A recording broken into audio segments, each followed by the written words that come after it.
નમસ્કાર મિત્રો, આજે આપણે ગ્રામરનો જે ટોપિક છે એક ટેન્સ જે છે એના વિશે તો આપણે આગળ ઇન્ફોર્મેશન મેળવી હતી, માહિતી મેળવી હતી, પરંતુ આજના લેક્ચરની આપણે વાત કરીએ તો આજના લેક્ચરની અંદર આપણે ટેન્સને રિલેટેડ જ એક નવો ટોપિક જે છે એ સ્ટાર્ટ કરવાનો છે, જેનું નામ છે active voice and passive voice. જેનું આપણે શું નામ કરશું તો કે active and passive voice. Active વોઇસને આપણે સામાન્ય રીતે ગુજરાતીમાં કહીએ છીએ કર્તરી રચના અને પેસિવ વોઇસને આપણે ગુજરાતીમાં સામાન્ય રીતે કહીએ છીએ કર્મણી રચના. કર્તરી રચના અને કર્મણી રચના. એક્ટિવ વોઇસ જે છે એની આપણે ખાસ કરીને વાત કરીએ તો આપણે ટેન્સ ટેબલમાં આઈ હોપ કે અત્યાર સુધી આપણે ટેન્સ જે છે એ ભણી ગયા છીએ, બરાબર. આપણે ટોપિકની 10મા ધોરણની જે શરૂઆત કરી એ ટેન્સથી જ કરી હતી, તો આઈ હોપ કે તમે આ ટેન્સ ટેબલ જે છે એ ઓલરેડી યાદ રાખી લીધું હશે. કેમ? કારણ કે આ ટેન્સ ટેબલ જે છે એ તમને એક્ટિવ અને પેસિવ વોઇસમાંય મદદરૂપ થશે.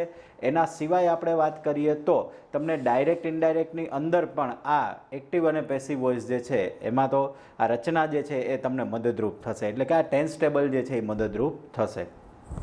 આપણે આગળ વધતા પહેલાં થોડુંક રિમાઇન્ડ અથવા તો થોડુંક રિવિઝન લઈ લઈએ. તો આપણે જોયું હતું કે અગાઉના લેક્ચરમાં જે સિન્ટેક્સવાળો વિડીયો હતો, કદાચ ન જોયો હોય તો આ વિડીયોને અત્યારે સ્ટોપ કરી અને આગળનો વિડીયો પહેલાં એ જોઈ લેવો. એની અંદર આપણે જોયું હતું કે કોઈ પણ વાક્ય હોય, બરાબર, એની કાળની રચના જે છે એ સેમ જ આવતી હતી. કઈ રચના હતી? એસ, વી અને ઓ. અને એવી જ રીતે પેસિવ વોઇસની રચના હતી ઓવી બાય પ્લસ એસ. હવે આપણે એ જ વસ્તુ જે છે એ વખતે મેં તમને એસવીઓ રચના જે છે એ કઈ રીતે બને છે એ મેં તમને સમજાવ્યું હતું કે એસવીઓ રચના કઈ રીતે બને છે. એ વખતે એ વિડીયોમાં કદાચ તમે જોશો તો તમને મેં એવું કીધેલું હશે કે જ્યારે એક્ટિવ વોઇસ અને પેસિવ વોઇસ આવશે ત્યારે આપણે આ રચના કઈ રીતે બને છે જોશું, બરાબર. આજે આપણે એના વિશે જ ભણવાનું છે, બરાબર. એટલે રચના કઈ રીતે બને છે એ જોશું.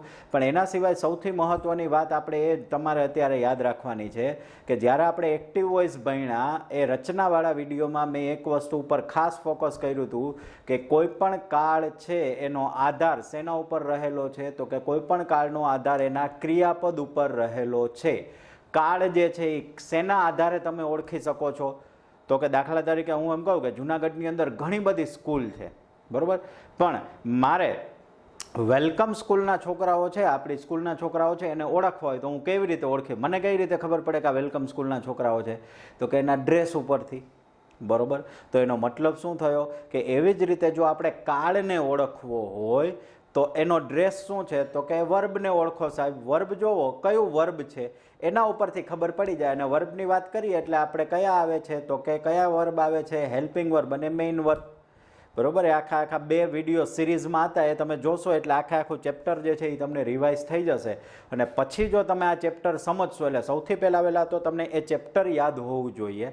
આપણી પાસે ઓલરેડી સ્કોપ છે તો આપણે સૌથી પહેલાં આ વિડીયો અત્યારે સ્ટોપ કરી અને પહેલાં એ સિન્ટેક્સવાળો વિડીયો અને એની પહેલાંનો જો યાદ ન હોય તો વર્બવાળો વિડીયો, આ બંને વિડીયોનો આપણે રેફરન્સ લઈને પછી આ વિડીયો જોશો તો એક્ઝેક્ટલી તમને સમજાઈ જશે.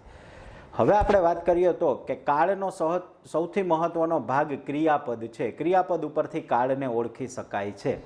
આપણે એક્ટિવ વોઇસ અને પેસિવ વોઇસમાંય અત્યાર સુધી તમે એવું ભણ્યા હશો સાદા વર્તમાન કાળનું એક્ટિવમાંથી પેસિવ, સાદા ભૂતકાળનું એક્ટિવમાંથી પેસિવ, સાદા ભવિષ્યનું એક્ટિવમાંથી પેસિવ. હવે આપણે એ કાળ વાઇઝ નથી શીખવાનું, હું તમને એના પ્રકાર વાઇઝ શીખવાડીશ. કાળ તો બધા આખું લિસ્ટ, જો આ ટેન્સ ટેબલ આવડતું હશે ને તો આપણને આરામથી એક્ટિવ અને પેસિવ વોઇસ આવશે. આપણે આ ટેન્સ ટેબલ તરફ નજર મેળવી લઈએ તો મેં કીધું હતું કે સાદા કાળમાં હંમેશા V1 આવે છે, એક્ટિવ વોઇસમાં V1 અને પેસિવ વોઇસમાં આવો એટલે ટુ બીનું રૂપને V3 ઉમેરાય છે. અને આખી સિરીઝ જે છે એના ઉપરથી આપણે ટેન્સ ટેબલ ક્રિએટ કર્યું હતું, એટલે આપણે એનું તો રિવિઝન નથી લેતા.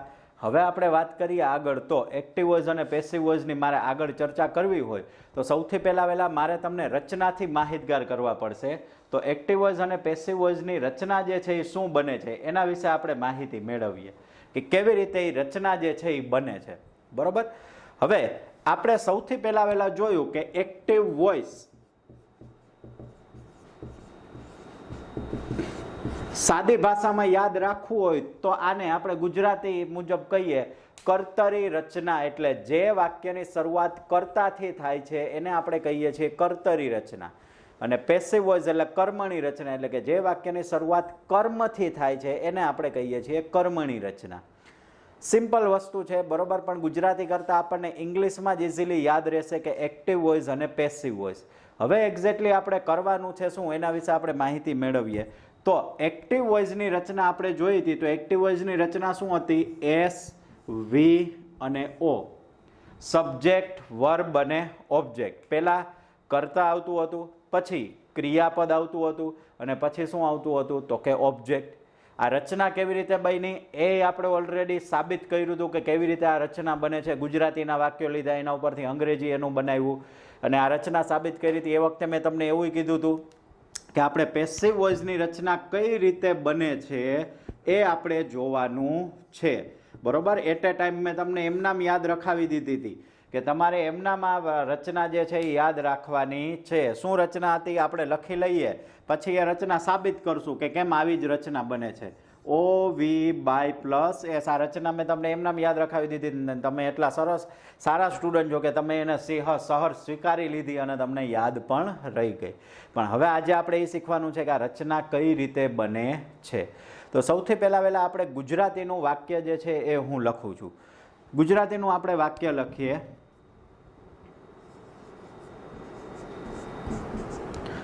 અનિલ હોમવર્ક લખશે. અનિલ હોમવર્ક લખશે. ચલો હવે આ રચના ગુજરાતીમાં જ મેં વાક્ય લખ્યું છે. તો ગુજરાતીની અંદર આ વાક્ય રચના એક્ટિવ છે કે પેસિવ કેવી રીતે ખબર પડે? તો સિમ્પલ એટલું જ જોવાનું કે જો હવે અહીંયા તમારે ખાસ એ પણ ધ્યાન રાખવાનું છે કે કોઈ પણ વાક્યમાંથી કર્તા શોધવો હોય. શું શોધવો હોય? કર્તા. તો આપણે શેના વડે પ્રશ્ન પૂછતા હતા? વાક્યમાંથી કર્તા શોધવો હોય તો આપણે હું યાદ કરજો. શેના વડે પ્રશ્ન પૂછીએ છીએ? કોણ વડે પ્રશ્ન પૂછીએ છીએ. અને એ પ્રશ્ન કોને પૂછવાનો છે? આપણે વર્બને. કોને પ્રશ્ન પૂછતા હતા? વર્બને. એવી જ રીતે વાક્યમાંથી કર્મ શોધવો હોય તો આપણે શેના વડે પ્રશ્ન પૂછતા હતા? શું અથવા કોને. અને એને અંગ્રેજીમાં આપણે કહીએ છીએ વોટ અથવા whom.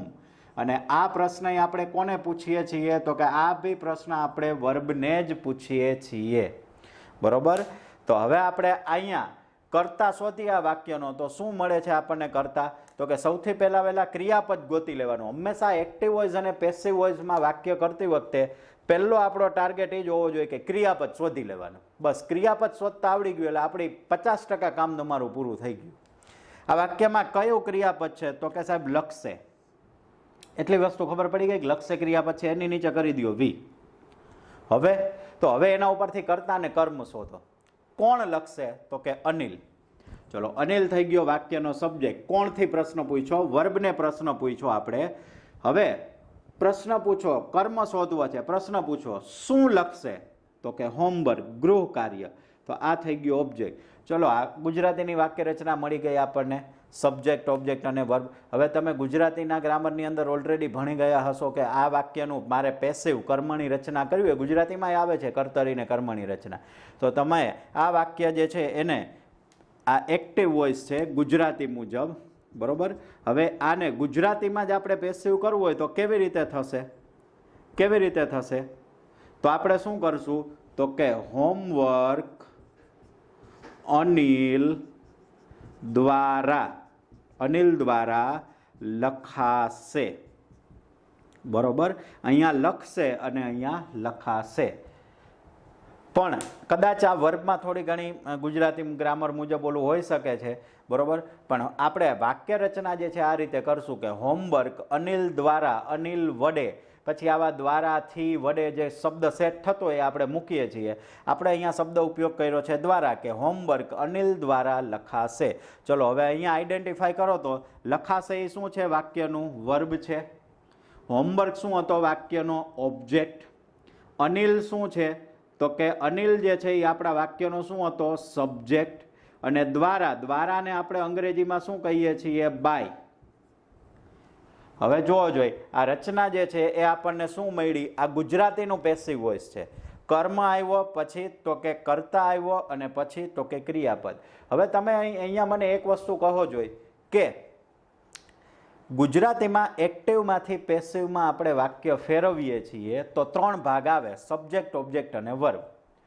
હવે જો આ એક્ટિવ વોઇસના વાક્યને આપણે પેસિવમાં ફેરવીએ છીએ તો કયા ભાગનું સ્થાન ફરે છે, પહેલા મને એ કહો કયા ભાગનું સ્થાન ફરે છે અને કયા ભાગનું સ્થાન નથી ફરતું. આપણે ભાગ 3 ભાગ છે, સબ્જેક્ટ, ઓબ્જેક્ટ અને વર્બ. તો જો આ એક્ટિવમાંથી પેસિવ કરીએ છીએ તો કયા ભાગનું સ્થાન ફરે છે, તો કે સૌથી પહેલા વહેલા કયા ભાગનું સ્થાન ફરે છે, સૌથી પહેલા વહેલા આપણને કયા ભાગનું સ્થાન ફરે છે, તો કે એકલી વસ્તુ તમને ખબર પડી કે આ અનિલ પહેલા હતું, અહીંયા અનિલ ક્યાં આવી ગયું છે, વચ્ચે. અહીંયા હોમવર્ક વચ્ચે હતું, અહીંયા હોમવર્ક ક્યાં વયું ગયું છે, આગળ. એનો મતલબ કે આપણે એવું કહી શકીએ ને કે કર્તા પહેલા હતો અને કર્મ પછી હતો. પેસિવમાં કર્મ પહેલા આવી ગયો અને કર્તા પછી આવી ગયો. એનો મતલબ શું થયો, તો કે કયા શબ્દોનું સ્થાન બદલે છે, તો કે કર્તા કર્મના સ્થાને અને કર્મ કર્તાના સ્થાને આવી જાય છે. એટલે પેસિવ વોઇસની આ રચના બનાવવા માટેનો આ નિયમ થયો. આ ખાલી સમજવાનું છે, બરોબર, કે કર્તા જે છે એ ક્યાં વયો ગયો, કર્મના સ્થાને. અહીંયા હતો તો અહીંયા વયો ગયો, અને કર્મ હતો એ કોના સ્થાને આવી ગયો છે, તો કે કર્તાના સ્થાને આવી ગયો છે. જો એવું જ થયું છે ને, ક્રિયાપદનું સ્થાન ફેર થયું છે. મેં તમને એવું કીધું કે સ્થાન કેટલા બદલા, 2 જ સ્થાન બદલા છે, આ 2. ક્રિયાપદનું સ્થાન બદલું છે, તો કે ના, ક્રિયાપદનું સ્થાન જે છે એ બદલાનું નથી. ક્રિયાપદ અહીંયા છેલ્લે હતું ને અહીંયા છેલ્લે છે. હવે એક વસ્તુ તમે જોવો તો ક્રિયાપદ જે છે, હવે બીજો પ્રશ્ન હું તમને પૂછું કે ચલો વાક્યને એક્ટિવમાંથી પેસિવમાં ફેરવું તો કયા ભાગોના શબ્દો બદલાણા, અથવા તો કયા ભાગો જે છે એમાં કંઈક ફેરફાર કર્યો, ભાગની અંદર ફેરફાર કર્યો. તો કે ભાગની 2 ફેરફારો જોવા મળશે. શું, તો કે સાહેબ અહીંયા અનિલ એકલું હતું ને અહીંયા અનિલ દ્વારા થયું. એટલે પહેલો ફેરફાર આ દ્વારા ઉમેર્યો. સાહેબ અહીંયા લખશે હતું અને અહીંયા લખાશે એવું થયું. એક આ ફેરફાર થયો. એનો મતલબ શું થયો કે સાહેબ ક્રિયાપદનું સ્થાન નથી બદલતું પણ ક્રિયાપદ બદલાય છે. ક્રિયાપદનું સ્થાન નથી બદલાતું પણ ક્રિયાપદ બદલાય છે. સ્થાન કોના બદલાય છે, તો કે કર્તા અને કર્મના. અને બીજો ફેરફાર શું થાય છે, તો કે કર્તા જે છે એને સ્થાન ફેરવો એટલે એની સાથે દ્વારાથી વડે ગુજરાતીમાં લાગે છે અને અંગ્રેજીમાં કયો શબ્દ લાગે છે, બાય. હવે આપણે આ જ વાક્યનું ઇંગ્લિશ કરીએ તો શું થશે, તો અનિલ will write homework. આપણને કઈ રીતે આ વાક્ય તમે બનાવ્યું, જો તમારે બનાવવું હોય તોય બને. કેવી રીતે, આનું શું કરવું છે, ઇંગ્લિશ કરવું છે. ઇંગ્લિશની વાક્ય રચના ઉપર છે જ સબ્જેક્ટ. સબ્જેક્ટ કોણ છે, અનિલ. તો લખો પહેલા અનિલ. આનાથી તમને ગુજરાતીમાંથી અંગ્રેજી ટ્રાન્સલેશન કરતાંય ફાવશે. પછી વર્બ આવે છે, લખશે એટલે સાદો ભવિષ્યકાળ થયો. સાદા ભવિષ્યકાળમાં ક્રિયાપદ શું આવે છે, શેલ વિલ પ્લસ V1. અહીંયા અનિલ છે એટલે વિલ લખ્યું. લખવું એટલે ક્રિયાપદ શું આવે, રાઇટ, એટલે વિલ રાઇટ એટલે V1. અને છેલ્લે ઓબ્જેક્ટ તો હોમવર્ક. ચલો હવે મારે આનું પેસિવ વોઇસ કરવું હોય તો શું થઈ જશે, તો સિમ્પલ વસ્તુ છે. સૌથી પહેલા તો અહીંયા આઈડેન્ટિફાઈ કરી લઉં તો શું થશે, આ અનિલ જે છે એ શું છે, વાક્યનો સબ્જેક્ટ. વિલ રાઇટ શું છે, વર્બ, અને હોમવર્ક ઓબ્જેક્ટ. એટલે અંગ્રેજીની એક્ટિવ વોઇસની વાક્ય રચના આવી ગઈ. હવે આપણે આનું પેસિવ કરવું છે તો આ જ નિયમ, સ્થાન બદલા, જેમ ગુજરાતીમાં જે શબ્દોના સ્થાન બદલતા હતા એમ અંગ્રેજીમાં એ શબ્દોના સ્થાન બદલાવી દો. તો અહીંયા અનિલ અહીંયા છે તો એ ક્યાં વયું જશે, હોમવર્કના સ્થાને. હોમવર્ક જે છે એ ક્યાં આવતું રહેશે, અનિલના સ્થાને. તો આપણે પહેલા એ લખી નાખીએ શબ્દ કે હોમવર્ક. ચલો એક કામ આપણું પતી ગયું. હવે શું કરવાનું છે, તો કે અનિલને સાહેબ છેલ્લે લખી નાખો. તો કે આપણે અહીંયા લખી નાખવું અનિલ, બરોબર. ચલો સ્થાન બદલાઈ ગયા. કર્તા કર્મના સ્થાને, કર્મ કર્તાના સ્થાને. સ્થાન બદલી નાખ્યું એટલે એક કાર્ય આપણું પૂરું થયું. હવે બીજું જોવાનું છે, શબ્દ કયા બદલાણા, તો કે એક તો સાહેબ કર્તા જે છે એને બાય લાગી ગયું તો આપણે અહીંયા શું ઉમેરી દેશું, બાય. હાલો પૂરું થઈ ગયું એક કામ આપણું. હવે શું થાય છે, તો કે હવે સાહેબ આ વિલ રાઇટ છે એને આપણે શું કરવું જોશે, તો કે વિલ રાઇટ જે છે એને આપણે ક્રિયાપદ જે છે એનું સ્થાન નથી ભરતું. અહીંયા છેલ્લે હતું તો અહીંયા છેલ્લે, તો અહીંયા વચ્ચે છે તો અહીંયા ક્યાં રહેશે, વચ્ચે. તો હવે આપણે આનું લખવું હોય તો સાદા ભવિષ્યકાળનું પેસિવ શું આવે છે, તો હું અહીંયા ઉપર લખું છું કે સાદા ભવિષ્યકાળનું એક્ટિવનું રૂપ શું આવતું હતું, શેલ વિલ પ્લસ V1. તો હવે એનું પેસિવનું રૂપ ટેન્સ ટેબલ મુજબ શું આવે છે, શેલ વિલ પ્લસ B પ્લસ V3. આવું રૂપ આપેલું છે ને આવું કરવાનું છે. બરોબર. તો આપણે સૌથી વહેલા સેલ વિલ શું આવશે તો કે એ આના મુજબ મૂકવાનું. હોમવર્ક છે એટલે શું આવશે તો કે વિલ. ચલો સેલ વિલમાંથી આવી ગયું. હવે શું આવે છે બી, તો આપણે અહીંયા લખી નાખીએ બી. હવે તો કે V3, તો રાઈટનું V3 શું થાય છે રિટર્ન, તો લખી નાખો અહીંયા રિટર્ન. બરોબર થઈ ગયું. શું જવાબ બન્યો આપણે homework will be return by Anil. તો હવે આપણે આ રચના શું બની એ જોઈએ. તો હોમવર્ક એ વાક્યનો શું છે તો કે ઓબ્જેક્ટ છે, તો આપણે અહીંયા લખી નાખીએ ઓબ્જેક્ટ. વિલ બી રિટર્ન શું છે તો કે વર્બ છે, અને અહીંયા તો કે બાય પ્લસ એસ. જોઈ આ રચના આવી ગઈ ઓવી બાય પ્લસ એસ. કેવી રીતે રચના બની એ આપણે અત્યારે જોયું કે ઓવી બાય પ્લસ એસ રચના જે છે એ કેવી રીતે બનાવવામાં આવી એ જોયું. એટલે કોઈ પણ વસ્તુ જે છે એ સીધી માની લેવાની નથી કે રચના જે છે એને સાબિત કરીને આપણે એસવીઓ રચના એ આપણે ભણ્યા હતા એ રીતે ઓવી બાય પ્લસ એસ રચના પણ ભણ્યા. એટલે હવે તમારા માઇન્ડમાં એક કન્ફ્યુઝન જે છે દૂર થયું હશે કે આ ઓવી બાય પ્લસ એસ રચના કેમ બને છે. અત્યારે જે આપણે માહિતી મેળવી એ એક્ટિવમાંથી પેસિવ વોઇસની રચના શું બને છે એ. હવે તમારે આના ઉપર એક એ તો ઓલરેડી મોઢે હવે યાદ રહી જ ગઈ હોય, અને બીજું ટેન્સ ટેબલ. જો આ બે વસ્તુ તમને ખ્યાલ હોય ને તો એક્ટિવ અને પેસિવ વોઇસ તમને આવડે જ. પણ એ બેમાંથી એકેય વસ્તુ આ તો યાદ રહી જાય, પણ જો ટેન્સ ટેબલ યાદ નહીં હોય તો પછી એક્ટિવ વોઇસ અને પેસિવ વોઇસમાં પ્રોબ્લેમ થશે. બાકી કદાચ તમને ગમે તેવા અઘરા સેન્ટેન્સ આપે ને તોય તમે એનું એક્ટિવમાંથી પેસિવ કે પેસિવમાંથી એક્ટિવ. વિદ્યાર્થીઓને એક્ટિવમાંથી પેસિવ કરવું ઇઝી લાગે છે, પણ પેસિવમાંથી એક્ટિવ કરવાનું હોય ને તો એ લોકો કન્ફ્યુઝ થતા હોય છે. પણ આપણા માટે એકદમ ઇઝી થઈ જશે જો તમને ટેન્સ ટેબલ આવડતું હશે તો. તો હવે આપણે એના એક્ઝેક્ટ આ ચેપ્ટર જે ભણવાનું છે એ ચેપ્ટર આપણે સ્ટાર્ટ કરીએ. તો સૌથી વહેલા રચના બંનેની આપણને ખ્યાલ આવી ગઈ છે, એક્ટિવ વોઇસ અને પેસિવ વોઇસ. રચના આપણે ઓલરેડી શીખી ગયા છીએ. હવે એનું શોર્ટ ફોર્મ તો કે એવી અને પીવી, એક્ટિવ વોઇસ અને પેસિવ વોઇસ. સામાન્ય રીતે અત્યાર સુધી તમે એક્ટિવ વોઇસ અને પેસિવ વોઇસ મેં અગાઉ કીધું એમ કે કાળ મુજબ ભણ્યા હશો. એટલે કાળ મુજબ એટલે કઈ રીતે તો કે સાદા વર્તમાન કાળનું એક્ટિવમાંથી પેસિવ, સાદા ભૂતકાળનું એક્ટિવમાંથી પેસિવ, સાદા ભવિષ્યનું એક્ટિવમાંથી પેસિવ. હવે આપણે કાળને નથી ભણવાના, ગમે તે કાળનું વાક્ય મૂકે, આપણે બધા કાળની પ્રેક્ટિસ એક જ હારે કરવાની છે. પણ હવે આપણે એને ભણવાની મેથડ જે છે એ કેવી રીતે કરવાની છે તો કે સૌથી પહેલાં તો એક્ટિવ વોઇસ અને પેસિવ વોઇસમાં કેટલા પ્રકારના વાક્યો આવે છે. તો સૌથી પહેલાં તમારે કયા વાક્યો ભણવાના છે તો એ આપણે ભણીએ સાદા વાક્યો. સાદા વાક્યોમાં બે પ્રકાર આવે છે, એક હકાર અને બીજું નકાર. કે સાદા વાક્યોનું એક્ટિવ વોઇસ અને પેસિવ વોઇસ કરવાનું છે. સાદા કાળ નથી, અહીંયા સાદા વાક્યો. સાદા વાક્યો એટલે આપણે કહીએ હકાર અને નકાર. બરોબર. ત્યાર પછી આવે છે બીજો પ્રકાર. એ આવે છે બીજો જે પ્રકાર આવે છે એ છે પ્રશ્નાર્થ વાક્યો. કયા વાક્યો આવે છે? પ્રશ્નાર્થ વાક્ય. પ્રશ્નાર્થ વાક્યના બે પ્રકાર પડે છે. એક આવે છે સાદું પ્રશ્નાર્થ અને બીજું આવે છે WH પ્રશ્નાર્થ. બરોબર. એક આવે છે સાદું પ્રશ્નાર્થ અને બીજું આવે છે WH પ્રશ્નાર્થ. ત્યાર પછી જે ત્રીજો પ્રકાર આવે છે એ છે બાય પ્લસ એસ વગરના વાક્યો. બાય પ્લસ એસ વગરના વાક્યો એટલે કેવા વાક્યો સાહેબ?